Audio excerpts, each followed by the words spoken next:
And good evening, everybody, and welcome to a special edition of Going Nuclear, full-blown coverage of the Land, part of the Land Multimedia Group. We are here on a special Cavs postseason postgame. Cavs a big winner over the Toronto Raptors by a final score of 125-120 to take a 3-2 series lead heading into Game 6. I'm Ethan Greenberg. Alongside of me, my co-host Mike Pellegrini and Drew Hagenbaugh. Guys, instant reaction and thoughts from tonight's game. We watched this together. We cried. We cursed. We laughed at some terrible jokes. I mean, what do you guys think, Mike? You're always good for a few comments here. What do you got? I'm just relieved that the Cavs actually executed on the stretch and managed to close out for a change. Unlike the game on Sunday where we didn't score basically in the last 4 minutes of the game or whatever it was. And this time we had no turnovers in the fourth quarter, which was an added bonus. And hopefully we can clear up the turnovers which we had in the first half and take that momentum from the fourth period into the next game in Toronto. Because to be honest, I want to close this series out in 6 and not have to come back home for Game 7. So if we can reduce the turnovers in the first half like we did in the second half, I think we'll be in quite a good spot going into Friday. Yeah, Friday's Game 6.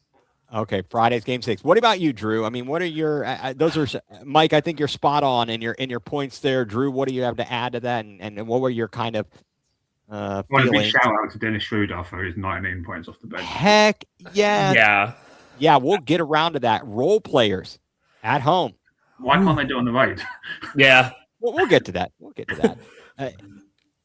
Yeah, so I mean, like Mike said, it's just relieving. It feels like a giant weight's been lifted off the shoulders of not even the players, but us, the fans too. Because we went into this game severely stressed out. So we're feeling the good vibes right now. We're feeling good, and I'm just quite happy we were able to close it out at the stretch and get it done. And unlike the last game where we couldn't score a point within the last 4 or so minutes, we finally were able to get buckets towards the end and close this thing out and be able to actually walk away with a W. So it felt good. It felt really good.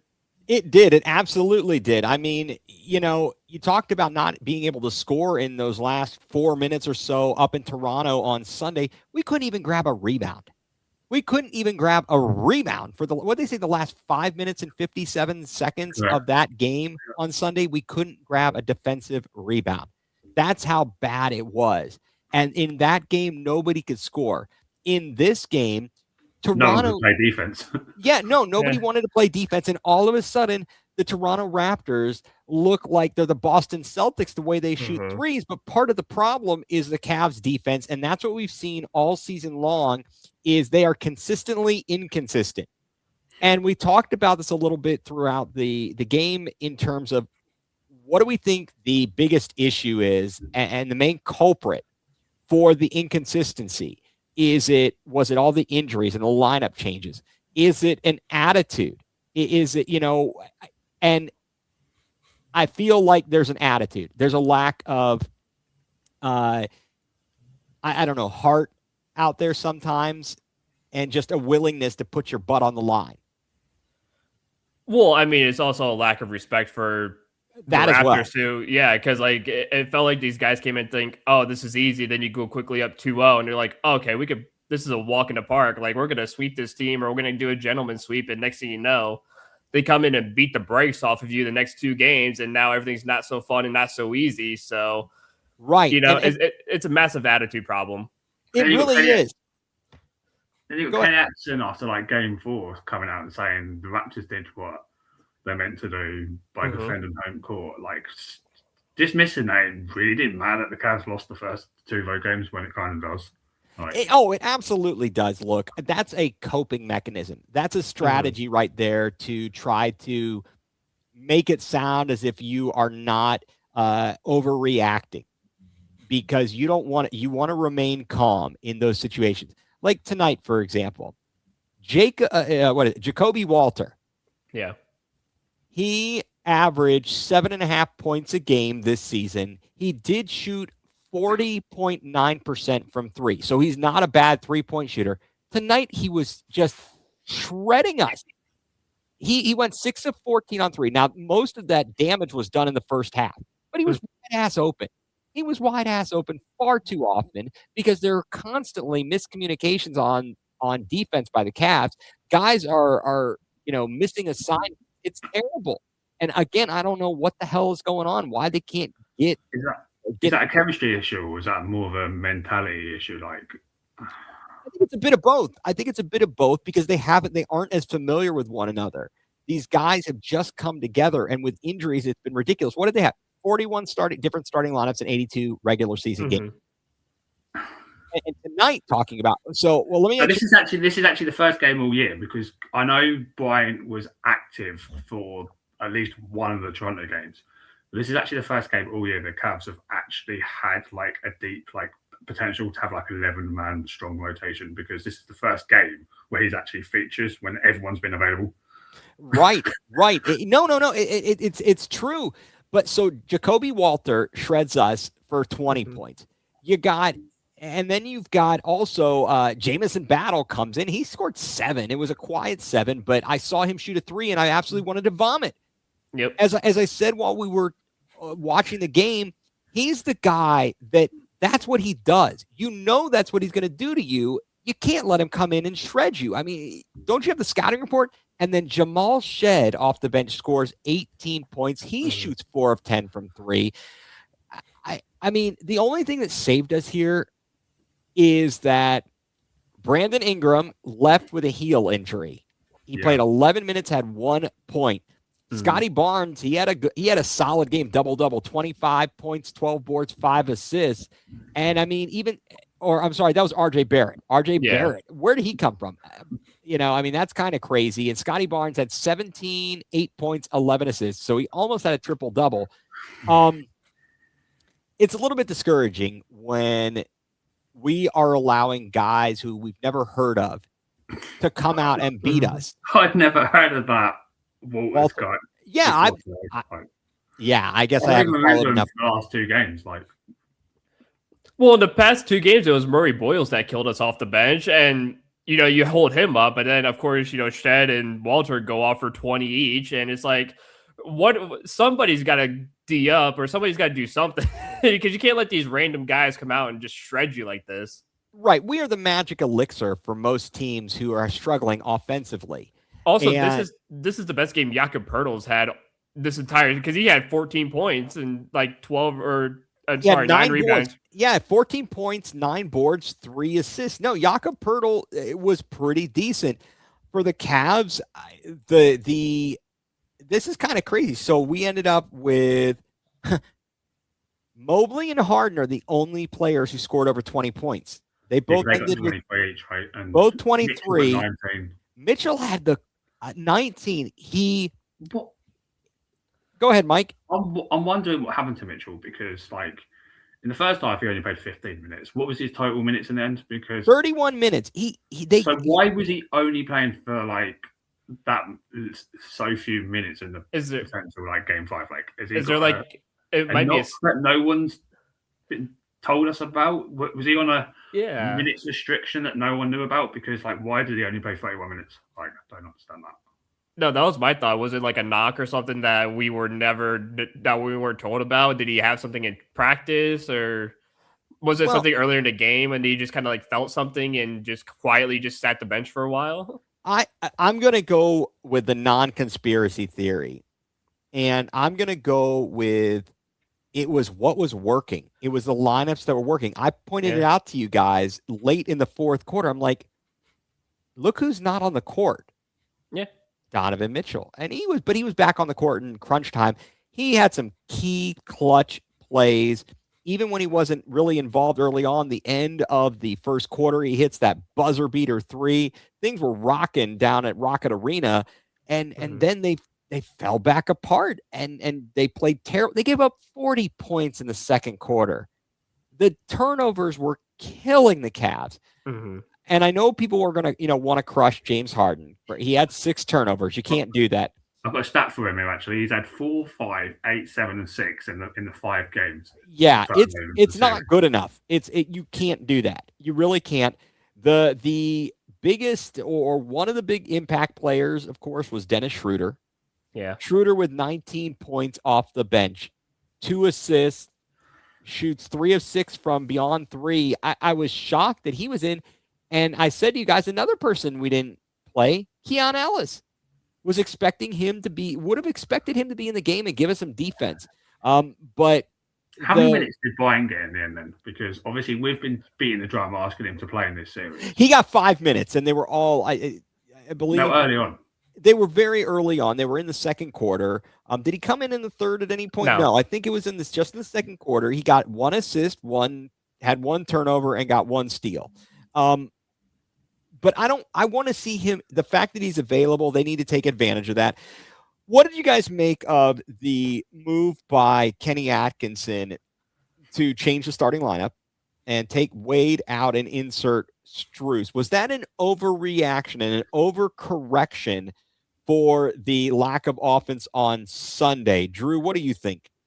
I think so, because, I mean, Dean Wade comes in and gives you great defense. Now, I know we don't expect him offensively, but he gives you a really good defense. And I think they wanted Strus, because obviously Strus has struggled the last couple of games. He had a great game 1, then he's just been kind of distant the last few. So I think they wanted, and with the struggle shooting in the last game, I think they wanted someone to come in and try to light things up early. And he just wasn't able to light it up. And, you go back, you start slowly going back to just bringing back in Dean Wade, because it's like, I'd rather have the defense of Dean Wade than Max Strus missing threes or missing buckets. And just, so I think next game we're going to see Dean Wade inserted back into the starting 5, and we're going to go back with the old rotation, because they tried it. It didn't work. And I'd rather see Strus come off the bench and make things happen rather than try to do it quickly and, not being able to do so. And it costs us 5 to 8 points immediately at the jump. Yeah, Mike, you had thoughts. I mean, you immediately had thoughts on that lineup change, and I just, again, let you kind of share what your thinking is on where Kenny's mindset was in that moment. I think you need to set a tone defensively early in playoff games. So, because he's literally came out after the game now and said, obviously they're going up our offense right now. We just needed some more space in. That's why he made the lineup change. That makes sense. But I feel like you need to send a message early on and dictate the game defensively early on. Well, I'll throw this. I would have put Wade out there rather than Strus, but that's my. Well, I'll throw 2 things out there that if you make a move or a change and it works, you're a genius. If it doesn't, you're a jackass, right? Yeah. And fortunately, you have enough time in the length over the course of a game that you are able to make these changes. The Cavs really were fortunate. They were able to overcome double-digit deficit multiple times. And eventually, Toronto stopped shooting at such a high clip. The defense was far, far better late in the game. And, I think that Jared Allen, for as much crap as he gets, and he had a quiet night, he's not right. He is not himself. 9 points, 3 boards, 1 assist. He had 3 turnovers, but 3 big block shots. It was great to hear the Austin Carr sound clip as he blocked it out. Get that weak stuff out of here. Okay, question from Betty. Thanks for tuning in, Betty. Betty, a beat writer here. She's doing a little work for the Land Multimedia Group. So look forward to her work as we cover different various sports here. Upcoming Lorraine Leviathan County FC. How far do we think the Cavs will go in the playoffs? Betty, you're not going to like this answer. I'll go first. And if we play Orlando, we might. If we get past this and Orlando takes down Detroit, we might get by Orlando. I do not see us going any further than the Eastern Conference Finals, if that. Mike, your thoughts? How far? Kind of the same, but I'd say if we do get the Magic, I don't think it's going to be easy. I think it's going to be a very similar series to the Pacers last year and this current series against the Raptors. I think it'll be very physical, mentally challenging for this team, and they're just going to have to grind it out somehow. But I won't be going into it confident thinking the Cavs are going to win in 5 games. I'll tell you that right now. I don't think we're getting a gentleman's sweep. That is probably going to be 7, most likely, if we do face. It's a weird one because as much as I want JB Bickerstaff and the Pistons to get eliminated, I actually think facing them would be actually easier than the Magic, personally. But No, I don't think it's going to go that way. I think the Magic will win Game 6. Be able to pull it out. Okay, Drew, what about you? I mean, I'm in agreement with you both. I think this is going to be a time where the Cavs will play the Magic, and it's going to be like the last time we played the Magic. It's going to go all 7 games, and you're going to be sitting there scared. And it's like, I can't. Like the goal is the Eastern Conference Finals, because that's the furthest that at least Donovan Mitchell has gone in his career. So, I mean, if you can get there, that it's a stepping stone in the right direction for next season. But I'm not expecting a great turnout in the next round if we do play Orlando. I'm expecting something very, very similar to this. It's going to be nerve-wracking. I think whatever the Cavs do is going to be nerve-wracking. We are all going to be sweating it out. And even though we have kind of set ourselves up and understand that the team is only doing so much and they have their major, major flaws, we all at heart still want them to win. And when they don't, it's frustrating and it pisses you off. And just so you know, this is hilarious. I guess obviously they haven't decided on the time because they don't know how many matchups we're going on ESPN.com. Currently, they're saying that Game 6 will be on Prime. So what? At midnight. Wait, hold on a second, Mike. It says because they haven't determined a time. It says Game 6 Friday, May 1st at 12 a.m. on Prime Video. So if no game series finish, what is the schedule? Assuming there's going to be games played, like is there 2 other series due on Friday? Is it? Well, I think they're waiting for like the Lakers and right. They got to wait for the Lakers because right. If nothing else, it'll be the Pistons and the Magic. Probably will. Well, I could see ahead. Yeah, take a look and see what you can find there. So the series would be us and the Raptors, Pistons, Magic, Lakers, Rockets. It's the same on that day. If everybody went along and we had to play on. Well, obviously Orlando and Pistons are going to be playing. Right. But the Lakers are out. Game on Prime, yeah. Yeah. I mean, we'll find out. It sounds like we're going to be on Prime, and at least according to the website, to ESPN.com. We'll wait and see. It makes sense, though. We rotate it because they had the Prime game tonight. So so we get stuck on Prime. Great, good, wonderful, lovely. As long as it's not a 1 p.m. Prime game either. Well, it's on Friday, so we're okay. Then it'll be like a 7:30. Yeah, it'll be all right. I mean, this was a game. We also saw some key contributions. I was shocked Jalen Tyson getting some minutes, but he came out. He played well. I think that we got key contributions from guys we needed to get contributions from. There was that stretch in the third quarter. Evan Mobley was it in the third quarter or the very beginning of the fourth quarter where Evan Mobley started stepping up? I'd have to look back, but the point is he finally made his presence felt. And was able to do something. I mean, again, he and James Harden both end up with a team high, tied 23 points. Actually, funny enough, both of them had 23 and 9. I mean, like, shouldn't Evan Mobley have more rebounds than James Harden? What was the minute, though? What was the minute between? Mobley had 33 and James Harden had 40. And they both had the same amount of points and rebounds. Right, and they both actually had 13 field goal attempts. And Mobley's big thing, 3 of 3 from the 3-point arc. Oh, also, Ethan, to your point, it was early fourth where Evan Mobley was making those threes. Okay, yeah. I mean, that was a very, very key session, portion of the game for the Cavs. They had to close the deficit. They closed it to within 3 going into the fourth quarter. They were down 7.5. They were down 3 at the end of the third, and they came out and they really they clamped down. It's just I don't think it should have had to go this far. One, I don't think this series should be headed back for Game 6. No. I feel like the Cavs should have taken a game in Toronto. I don't think that tonight's game should have been near as close, especially with Brandon Ingram being out. What are we going to get next game? Is it going to be low scoring or high scoring again? I want to know. What I want to know is who are the officials? It's going to be Tony Brothers again. I'd love to know because it's just. First of all, I am not a fan of Scott Foster. No, nobody is. No, he really he's done so, it's pretty bad when fans know certain officials. It's not good. It's not a good thing. You There's do only not about 3 officials in the NBA that actually know their names of. Like, if you ask me to name them, I wouldn't be able to tell you. right. Yeah, it's Which isn't a kind of good thing, is it, for them, really? no, it's not.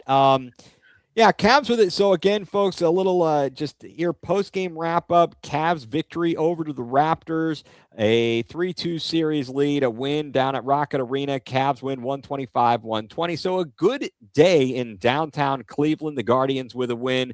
Finally get off the schneid against the Rays before they head out to play the team that was formerly in Oakland. Are they still playing at that, like, AAA? I Yeah. think so. They're playing in Sacramento. They're playing. They are playing in Sacramento, but we'll get to them later. Tonight and right now is a chance to just talk about the Cavs and what they did. I don't know. Sam Merrill also key contributor tonight. Mm-hmm. Sam Merrill, it doesn't look like a great stat line. 9 points on 3. He went 2 of 2 from 3. I mean, they obviously play great defense that he couldn't get sprung free. But he does contribute in 23 minutes, 9 points, 1 rebound, 2 assists, a steal, had 2 turnovers. Sometimes I wonder what Kenny's thought process is. And I don't know. I mean, we've had a couple of befuddling plays. One that I can think of off the top of my head, Sam Merrill's 1 turnover. What was he doing bringing up the ball? He's not really a true point guard, and he's being pressured on the ball. I can't recall who was pressuring him. Who was it? I think it was Shed. Was it Shed or Walter? Either Shed or Walter. So I think you're right. I think it was Shed. And then you had to play an inbound on the sideline in the forecourt.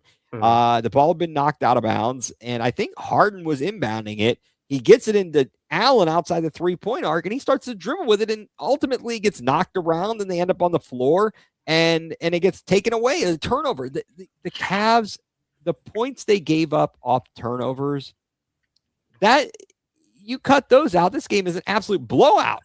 Bye-bye, Pittsburgh. Enjoy Cancun. The Flyers just won in overtime. Oh, look at this. Yes. Well. That is a good thing. Bye-bye, Penguins. Adios. Arrivederci. Or something along those lines. The points off turnovers were just killer for the Cavs. And actually, check this out, guys. Did you see this? Each team had 15 turnovers by the time the thing was all said and done. Wow, equal turnovers. And we had 28 points off of their turnovers. They had 20. Or no, I'm sorry. We conceded 28. I was going to say it's flip-flopped, yeah. I see the way they put it there. I hadn't looked at their team stats. But they had 24 fast break points to our 6. Points in the paint were even at 48 apiece. I'm kind of surprised. As many fouls as it seemed like were being called, Toronto called for 21 whistles and the Cavs for 16.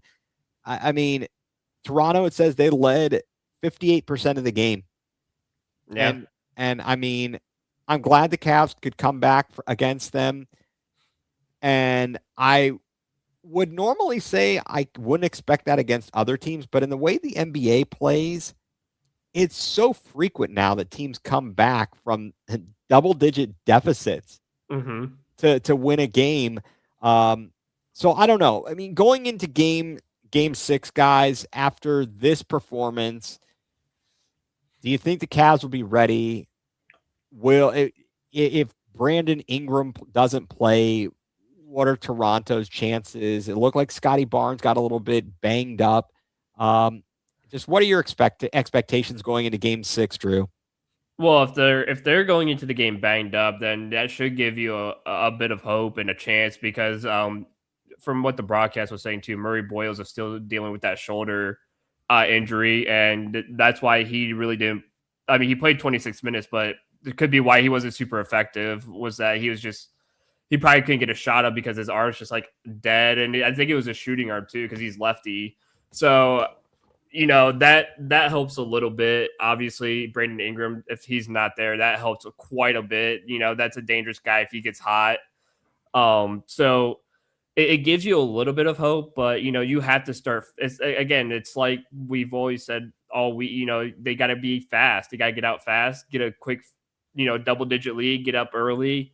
You know, make them feel it at home. Make them dead silent in the crowd. So you have to start fast. You have to, and the thing is, it's like if the biggest thing is turnovers. Obviously, if you can limit the turnovers just to half of what you have been, you know, that it should be no problem beating them, because, you know, that was the biggest factor in the first 2 games. We didn't turn the ball over that much, and we blew them out by double digits at both games. And then you get too many turnovers, and then they've beaten you, and then obviously tied in turnovers, it was close. So if you just stop committing stupid turnovers, and I think that's going to be the key thing that they're going to talk about for the next couple of days, is limit the turnovers. Yep, absolutely.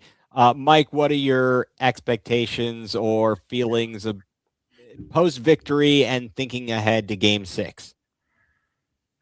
I'm just wondering if Brandon Ingram's going to be available or not for them, because it's a quick turnaround, and if he doesn't play, I think the Cavs have a big opportunity to just wrap this up before Sunday, because, like I said before, like the teams shouldn't be coming into these series like thinking they can just win at home. Like, they should always have that mentality of like win a road game. Like, and I hope the Cavs go in there on Friday and are prepared to grind it out and give everything it takes basically to win this in 6. Yep. Absolutely. What about, I mean, if you think about it, remember, wasn't there an incredible stat for LeBron in terms of the number of playoff series he went where his team won a road game? What, do you guys recall this? I don't remember. Yeah, it was some familiar. Incredible. What was it, a Cavs streak? What's that, Mike? Was it a Cavs playoff LeBron streak? Yeah, it might have been all LeBron playoffs things. It was one of those things where however many series or whatever it is, his team always had at least one road win. I mean, he took between 2 different teams. He went to the finals 8 years in a row, which is pretty daggone amazing for whatever. Yeah. Whoever wants to get into that debate, they can get into that debate. That's another time, another place we can have that long discussion. But the Cavs certainly should have the advantage going into Game 6. This is going to be about taking care of business. This is going to be about imposing your will and not making the mistakes, especially if Brandon Ingram is out. If he is out, you're talking about Scotty Barnes and a bunch of role players, right? Yeah, I've got the LeBron stat here. It ended in 2018, and it was 29 consecutive series with a road playoff game. Yeah, so he knew even when the Cavs weren't the number 1 seed, they didn't need to be. He knew they could go on the road and take a game. He was that confident.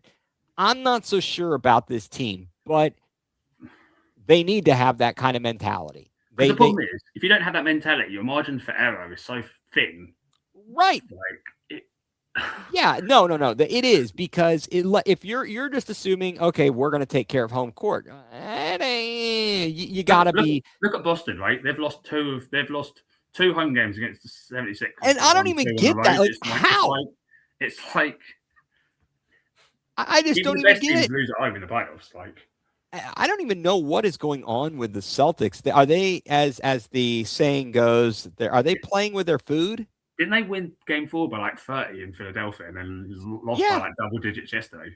Yeah. At home. It's like... Well, they fell apart in the late third, fourth quarter. It seems like in the third or fourth quarter, all of a sudden Philadelphia started making shots, and Embiid left the court. He comes back. He's making shots. I'm like, who's this guy?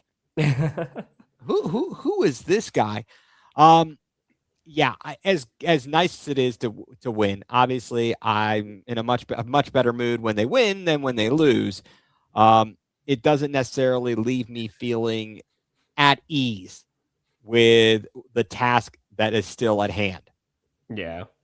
And they are going to need a guy like Max Strus to find himself. The Mobley we saw in the second half, and I'm not asking him to be shooting a bunch of 3-pointers. I'm asking him to be aggressive.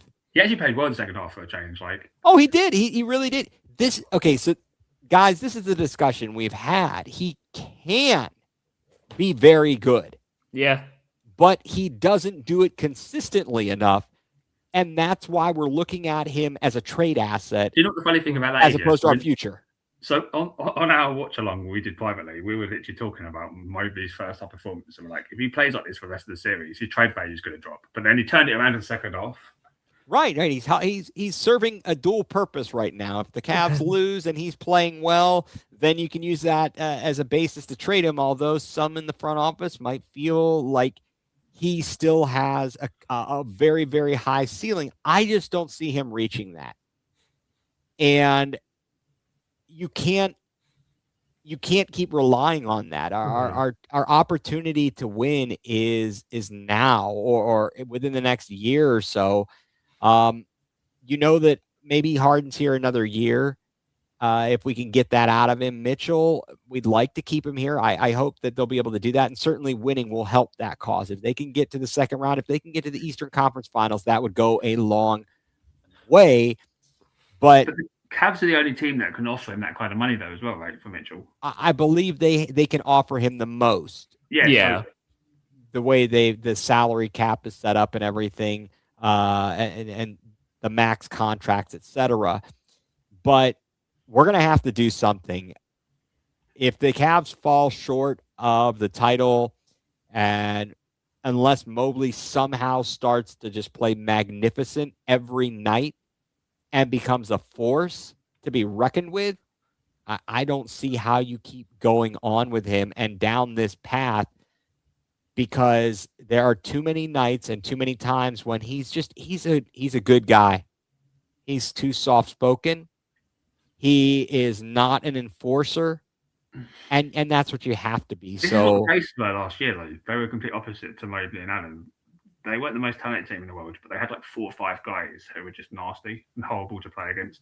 Yeah, and that's what we were yelling for Thomas Bryant, and I'm glad he finally made it in, even though it was 5 minutes. It was that made me feel vindicated that Thomas Bryant got a few minutes out there, because I wonder as well, because Thomas Bryant played, that put it down to we kept it a 10-man rotation, mate. I'd have to go back to the box score. I think so, because we didn't play Schroeder or anybody else. Because we removed Kieran Ellis, I wonder, did that then open up more minutes for Schroeder, which gave him that production? Because obviously Kenny decided he's not going to stretch it to 11 guys. He's going to keep it at 10. Right. I think that Thomas Bryant, of course, he brings in a little bit of energy, effort, size, a multitude of things that this team needs. It was a good pickup. He is not just an end of his career Kendrick Perkins. He's quite young as well, really, compared to his contract. He's on an NBA vets deal with $3 million or whatever it is. He's not exactly that old. He's 28 years old. There you go. He was drafted in the second round of 2017. He was pick number 42 by Utah out of Indiana University. Again, I think that he has some really, really great value for this team when they're looking for someone with experience, someone who can come in and set a tone. I really I've liked his energy all season long, and hopefully he will be around and be able to play a role if the Cavs can continue down this path. But for now and tonight, the Cavs get the win, and that's all that matters. Mm-hmm.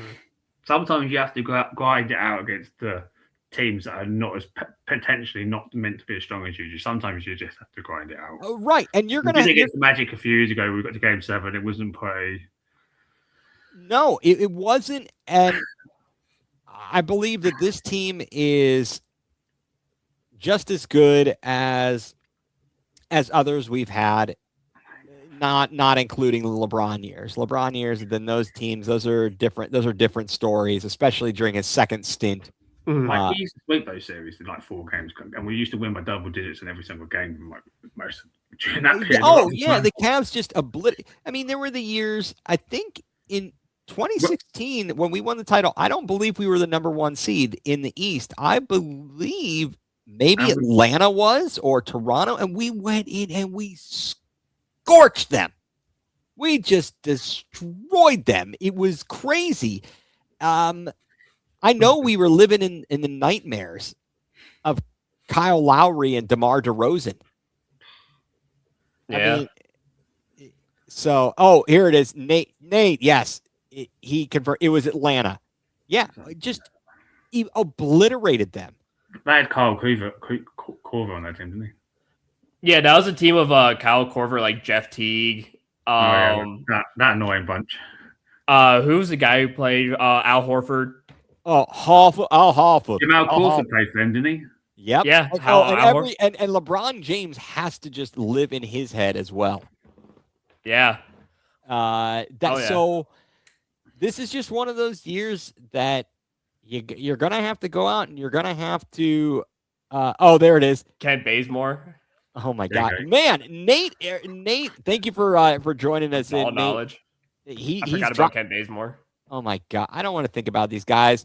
Really, honestly, no. Good win for the Cavs tonight. And Paul Millsap's a pull. Oh my! I think he. You know what? I think Nate pulled her up. Yeah, I remember him. So. Yeah. Wait. When was Dennis Schroeder on Atlanta? I think that was shortly after. I feel like we played against Dennis Schroeder in the playoffs before, and he was always annoying. I think Dennis Schroeder was on the same time as like Dwight Howard. Wait a second. 4 All-Stars, yeah. Wow. And we swept. That's absolutely crazy. And we killed teams, and it didn't matter that we didn't have home court advantage. Just completely obliterated and smoked them and go out there. I mean, do you remember the flurry of 3-pointers we were shooting on them? Yeah. Man, that was unreal. We set a playoff record in 2016 for most threes in a playoff game, if I remember correctly. I believe you are correct. So the point being, and the thought was that team far different than this squad, but I think this team we've got potential. I just don't like the mentality of teams thinking they can just win a series at home. Like, I'm hoping the Cavs, after grinding it out tonight, have that as a proper locked-in business trip and get that game done. Yep, you have to make it a business trip. You can't be going up there to try and just chill out at Tim Hortons all day and eat your Timbits. At least there's no Guardians game in Toronto this week. Can distract their business trip, because that was a bit of a distraction, maybe, I guess, because they all chilled out, didn't they? They did. They absolutely did. Game. That was not good. So, no trips to the Casino Niagara, no trips to Niagara Falls. Let's go up there, take care of business, and come back home, and hopefully, maybe we'll be hosting a game 1 against Orlando. And we'll wait and see there. Orlando, they got to get one more. They've got their opportunity ahead, 3-2. They will host game 6 on Friday, taking on the Pistons. The Pistons, the number 1 seed. If the Pistons lose that series, let me just throw this out there. I think we should wind down here. They've already lost the home game as well. This is the other thing, going back to our discussion. Like, the Magic have already won a road game in that series. So now they've already proved that they can beat a top seed on the road with this current squad. So, yeah, Tim Hortons is good though. I gotta say, I did have some Tim Hortons. It was all right. It was pretty solid. They had a good Boston cream donut, to be quite frank. Better than Dunkin'. Better than Dunkin'. I feel like anything's better than Dunkin'. I think Dunkin' gets overrated, although their commercials for the Super Bowl are pretty funny. They are pretty good. I mean, I've never true. seen them because we don't see the American. Don't worry, you didn't miss much. They're not as good as they used to be. If Detroit doesn't win this series against Orlando, what do you think how loud is it going to be in Detroit about JB as the coach? Very. Because they're gonna be like, "Oh my god, we can't do that. We can't do what the Cavs have done. We can't have multi years of just making the playoffs, being like a top 3 seed, and then just getting blown out every first round or every playoff." Right.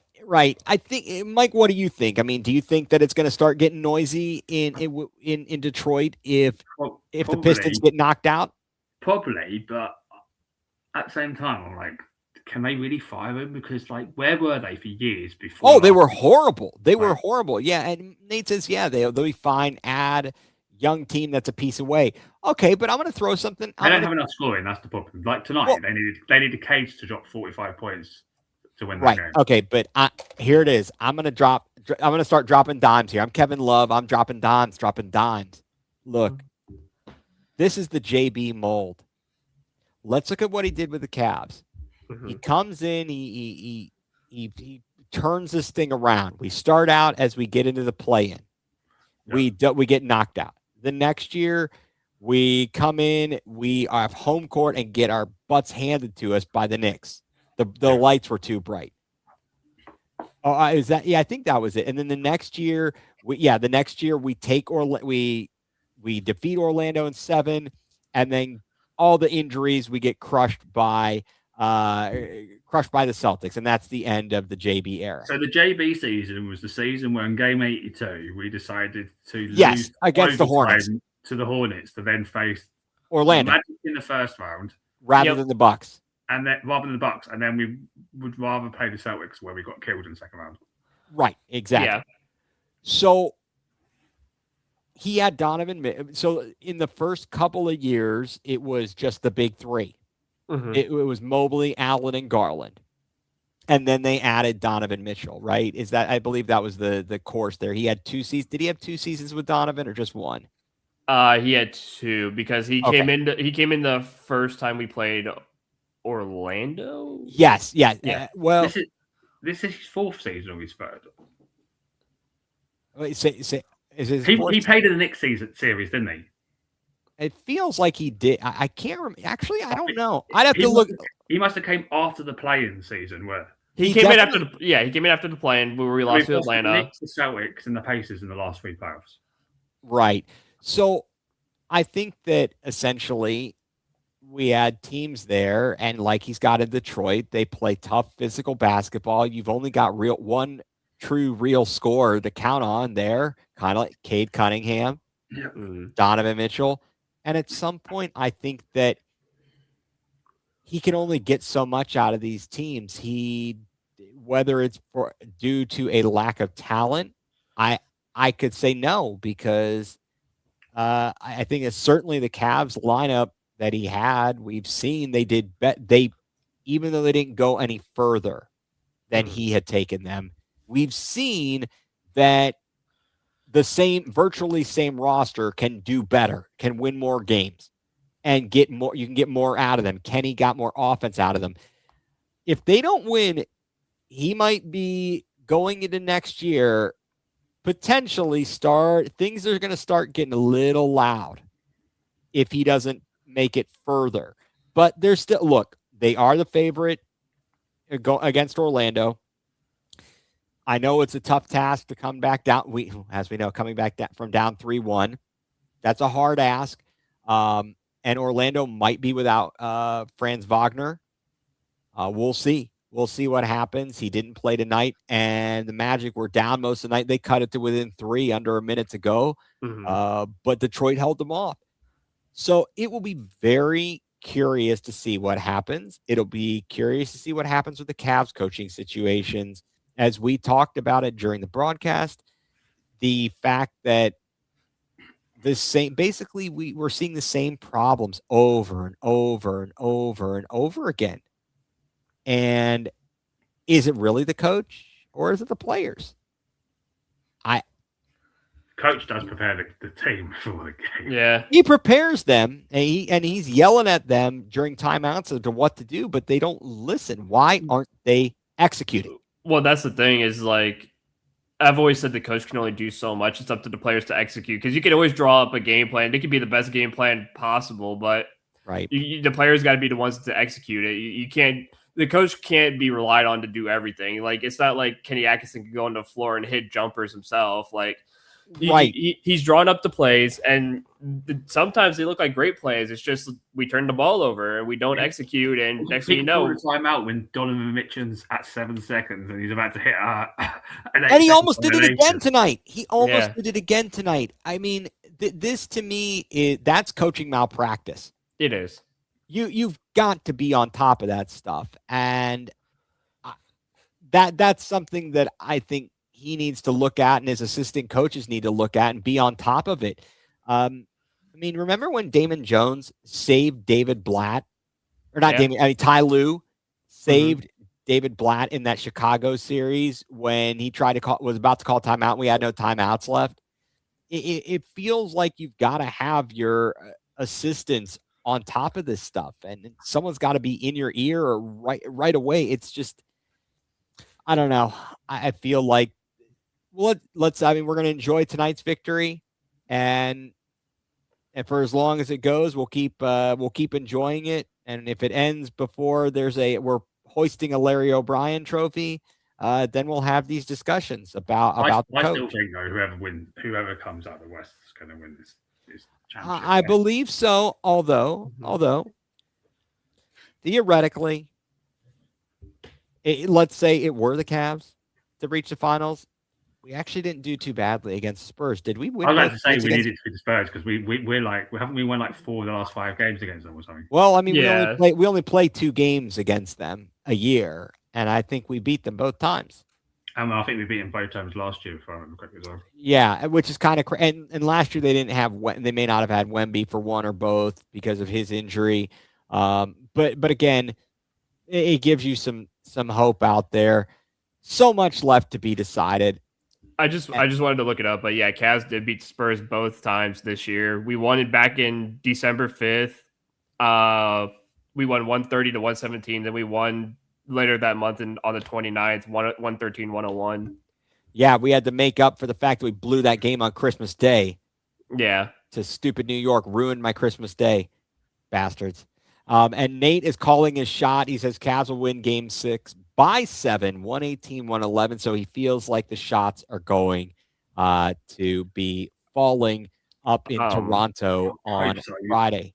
Also, the Cavs, I'm looking at it now just to see the Cavs haven't lost to the Spurs since December 12th, 2022.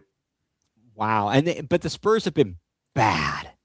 Yeah. They have how many seasons when we've been there? 2? This is his third season. Yeah. Okay, yeah. So 3 seasons, and we haven't lost to him since he's been there.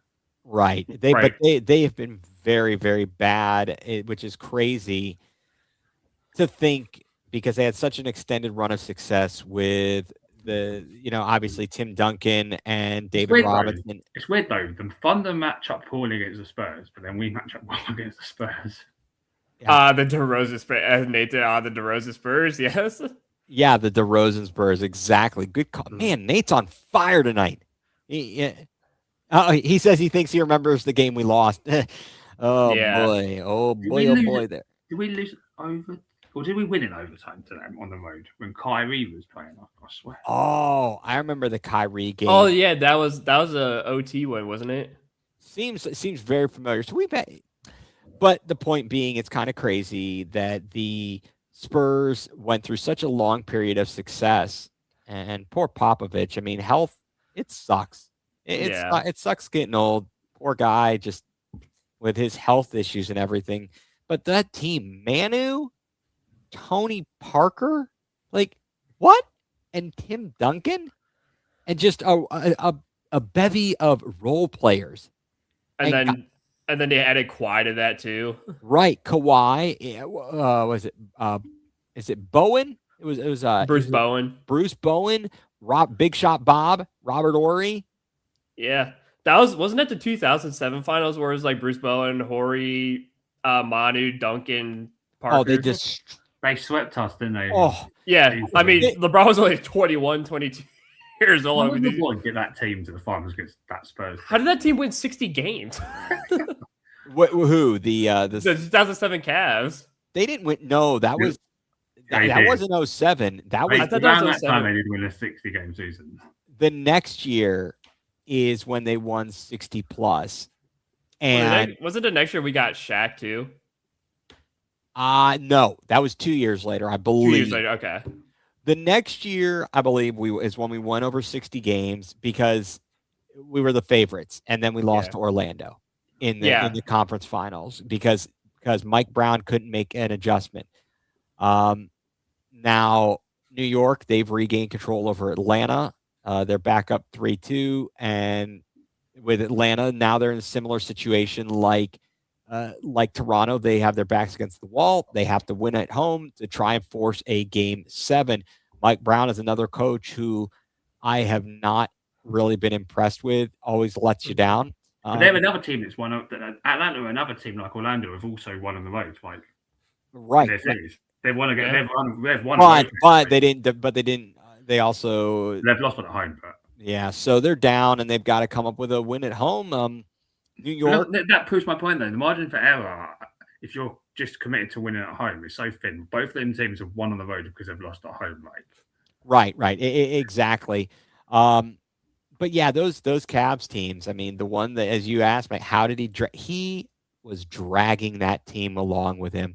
You're talking. Look at the cast of characters when you're talking about Drew Gooden, Anderson, a young Anderson Varejao.